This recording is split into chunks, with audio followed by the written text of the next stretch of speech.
Welcome to week 9 of the BTFL Season 2. We have the New York Empire going to Louisville to play the Lightning. New York only has 2 wins, and DeBerg will make a mistake off the bat, and he will throw an interception to Silent Bob's Kevin Smith, and the Lightning take over. Steve Young play action fakes, throws the curl route to Sean Collins, making it into the red zone, and then Steve Young would play action fake. Throw to the receiver, wide open over the middle. Gary Anderson for the touchdown. It's a 7-point ball game.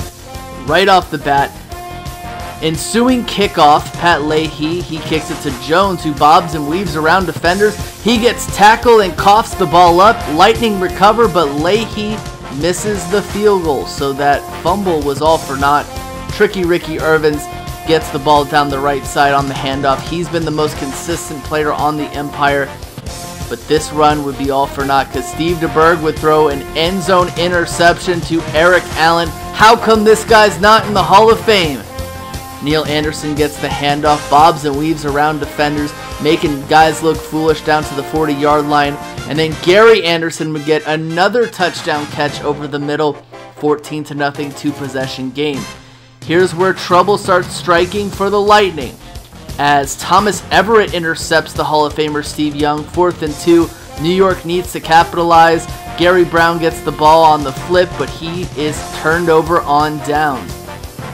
Neil Anderson runs the ball up the middle, bobs and weaves, gets it inside the 20-yard line, and then Steve Young, thinking he's got money, but he's intercepted here by Jarvis Williams, giving New York even more new light. New York has been able to stay in this game thanks to this catch by Tricky Ricky Irvins. But every time you think that New York's going to do something, here's a missed field goal by, ironically, Scott Norwood.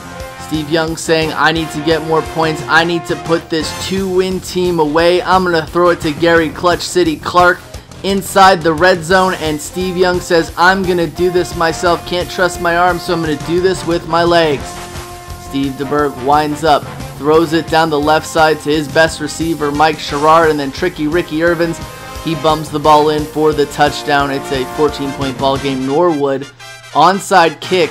The ball is recovered by Neil Anderson, who makes it inside the 30-yard line, and Steve Young, he's just going to pull left. He's going to run the quarterback sweep into the end zone for the touchdown. Lightning win 28-7. Lightning is 8-1. Empire are 2-7. The Philadelphia Spears visiting Milwaukee Warriors, where Joe Montana is returning with a vengeance. Also, fullback Johnny Johnson and Milwaukee's Rick Finney is also returning as well. Joe Montana with an opening drive looks for a pass, completes it to Mark Carey, will stop shortly after, and Joe Montana looking for a deep pass, throws it, completes it to Michael Hayes, runs it all in, but was stopped on the 1-yard line where it was settled by Barry Foster for the touchdown. In the following play, Dan Marino draws a fake play, gives the ball to Bill Brooks, runs right up the middle, breaks a few tackles, gets right across midfield, stopped on the 47-yard line. Then the following play, Dan Marino backs away, he's looking for a pass, almost gets sacked, completes it to Jensen, stopped on the 30-yard line, but it was fumbled and recovered by the Philadelphia Spirit, Donnell Warford. Joe Montana's looking for a pass, completed to Mark Carey as he runs it, gets past the 10, stopped on the 4-yard line, where Barry Foster settles it for the touchdown.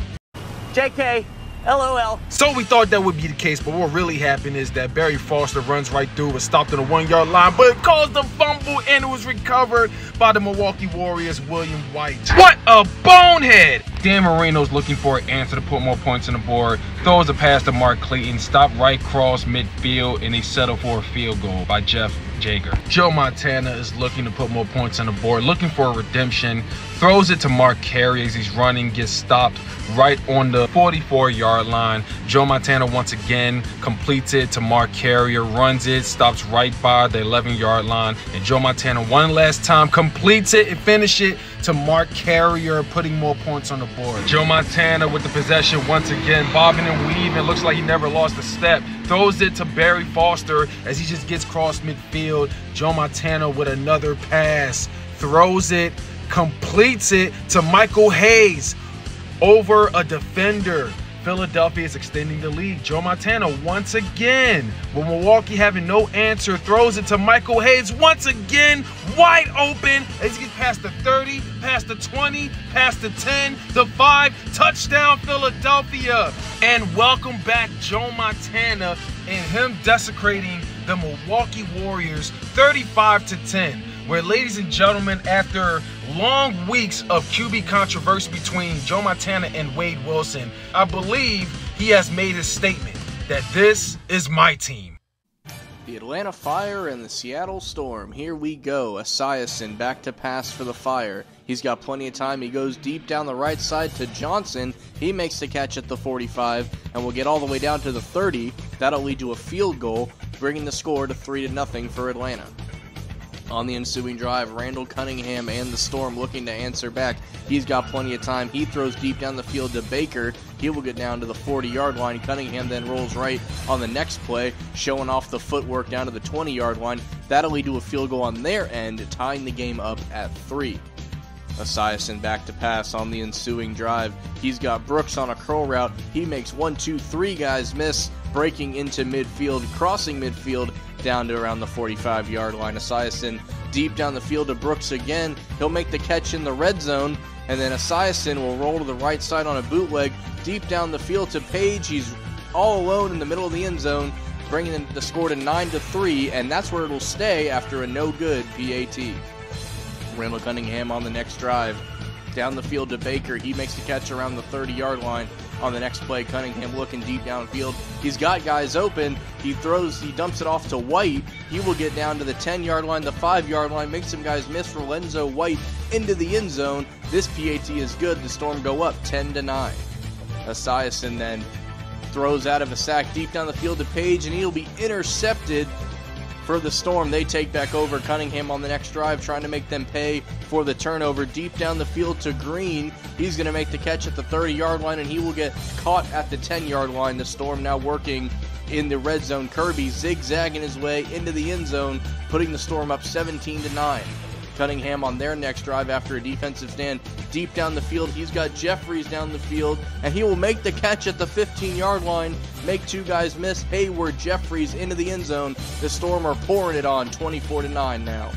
Esiason trying to stop the bleeding for Atlanta. He goes deep down the field to Page, and it is intercepted again, almost in the same spot. Crazy when you see it like that.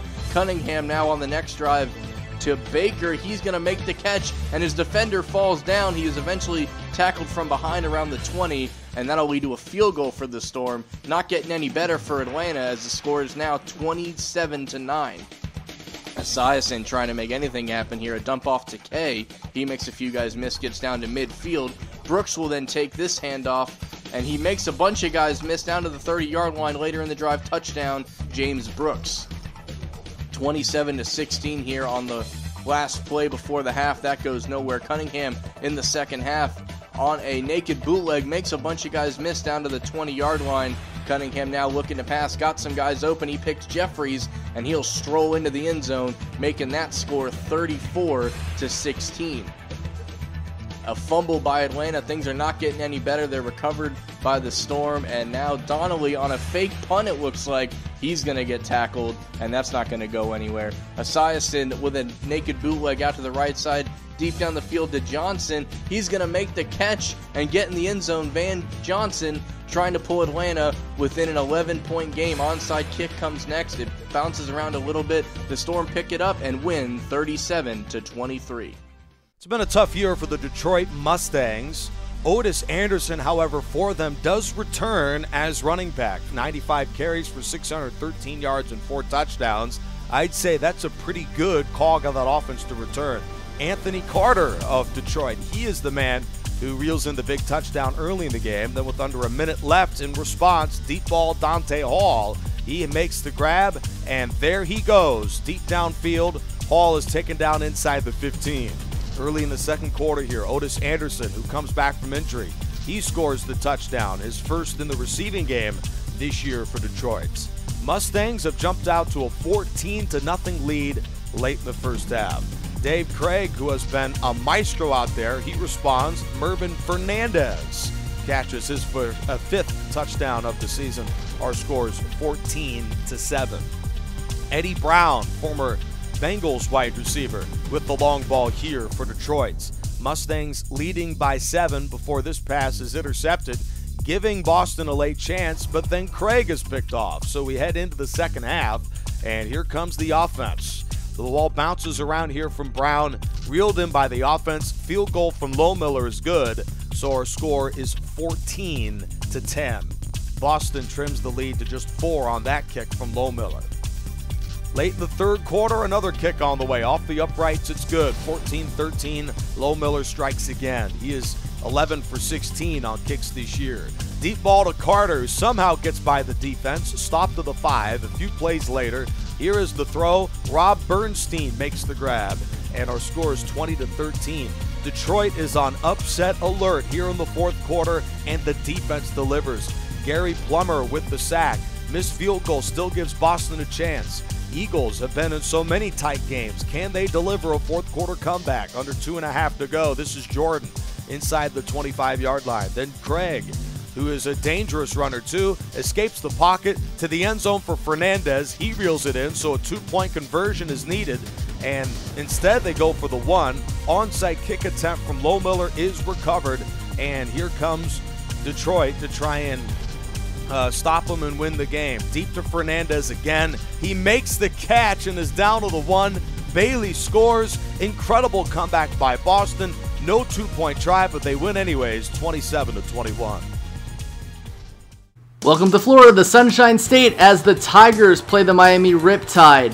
Frank Reich will start this game off, throwing an interception to Brian Washington. He just pops up and intercepts the ball. However, the Tigers return the favor. This is an interception by Brad Edwards. Al Del Greco would try a field goal, but it would be no good. The score is tied 0-0. Riptide's turn, as Jim, not Chris Everett, would throw the ball deep down the left side to Fred Barnett, and then Jim Everett would finish off the drive, throwing a touchdown to his Hall of Fame receiver, Sterling Sharp. It's 7-0. Frank Reich trying to be the comeback kid. He's going to throw another interception on this comeback route to Henry Jones, and Miami will take over. Jim, not Chris Everett, would throw it over the middle to his tight end, Adrian Cooper, making it inside the red zone, and Jerome Bettis, he doesn't have a head of lettuce. He's the bus, and he's got the touchdown.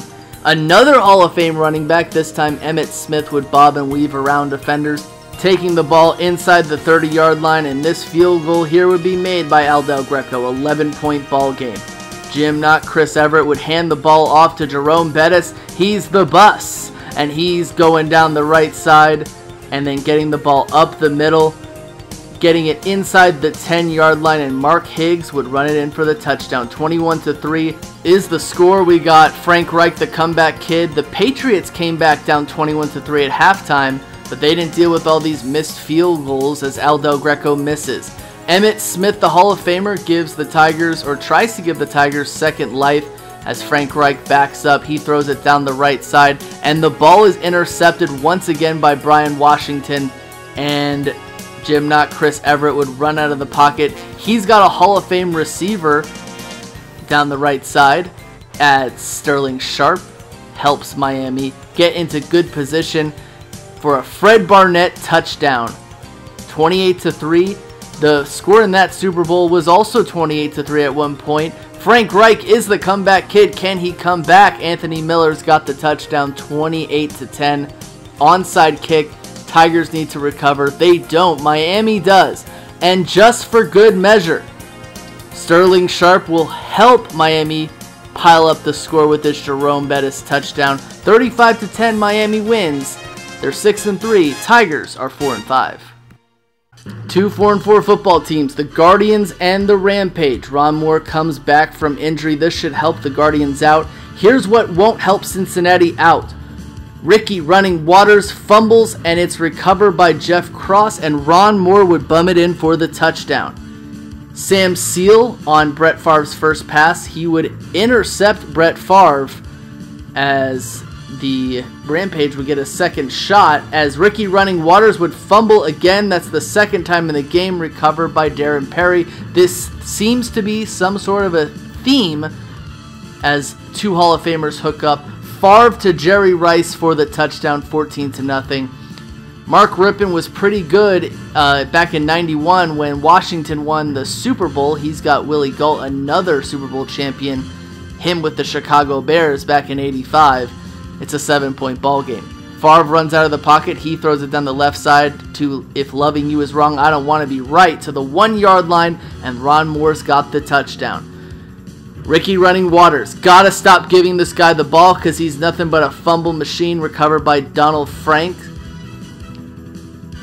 And then Brett Favre and the Guardians would finish off the drive. Sammy Smith is wide open in the end zone. It's a touchdown, 28-7. 2 touchdowns for Brett Favre so far. Ron Moore, very much unlike Ricky Running Waters on that play, as Sammy Smith would get the flats pass to the left. And then Nick Lowry would add the field goal. It's 31-7. Favre and the Guardians with the ball back. Ron Moore would get the ball down the right side. He flips, bobs, and weaves, trying to tightrope the sideline. And this time Sammy Smith gets the toss down the right side. He goes down the right sideline. He coughs the ball up. It's a fumble recovered by Lee Williams. And then this time Ricky Running Waters does not fumble. This was a highlight for him in this game, getting the ball to around the 39-yard line. And then Mark Rypien would rip the ball down the right side to Jesse Hester, and he would get the ball inside the 5, and Gil Fenerty's got the touchdown. But the extra point here by Roger Ruzek is no good. Favre runs out of the pocket, gives it to Ron Moore, and Ron Moore gets by a tackle, gets the ball inside the 35-yard line, and Nick Lowry adds another field goal. 34-13. Ron Moore gets tackled. He's injured. He will be replaced by Leroy Thompson at starting running back. But let's not let this deter Favre and the Guardians as he throws it to his tight end Mark Bavaro, getting it inside the 4-yard line, and Leroy Thompson gets his first touchdown of the season. Indianapolis wins 41-13. They're 5-4. Rampage is 4-5.